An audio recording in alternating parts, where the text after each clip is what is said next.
Birmingham کی معروف کاروباری سماجی شخصیت مرزا محمد شریف پاکستان سے برطانیہ کے دورے پر آئے۔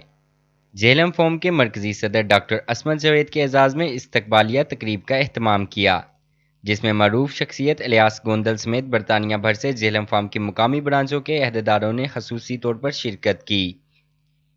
میزبان تقریب مرزا محمد شریف نے معزز مہمان ڈاکٹر عصمت جاوید کی برطانیہ آمد کو سراہتے ہوئے کہا کہ جیہلم فارم نے نہ صرف کمیونٹی کے درمیان پل کا کردار ادا کر رہا ہے بلکہ سماجی اور رفاہی میدانوں میں بھی دکھی انسانیت کی خدمت میں مصروف ہے۔ انہوں نے کہا کہ ہمارا مقصد ضلع جیہلم کے باسیوں کو مثبت اور تعمیری سرگرمیوں کے فروغ کے لیے مثبت پلیٹ فارم مہیا کرنا ہے۔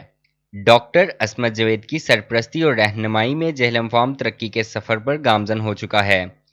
ڈاکٹر عصمت جاوید نے اپنے خطاب میں کہا کہ کرونا وائرس کی وجہ کے دوران جیہلم فارم نے اوورسیز کے تعاون اور مدد سے بے شمار مستحق خاندانوں کو راشن مہیا کرنے کے ساتھ ساتھ رفاہی شعبے میں بے مثال کردار ادا کیا ہے۔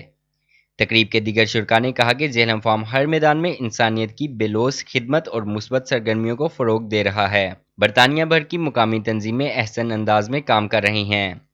انہوں نے کہا کہ مرزا محمد شریف نے خوبصورت محفل سجا کر ہمیں مل بیٹھنے کا سنہری موقع دیا ہے۔ ہمیں مل کر ضلع جیہلم کی تعمیر و ترقی اور علاقائی ثقافت کے تحفظ کے لیے کردار ادا کرنا ہوگا۔ آخر میں میزبان تقریب مرزا محمد شریف نے برطانیہ بھر سے آنے والے مہمانوں کا شکریہ بھی ادا کیا۔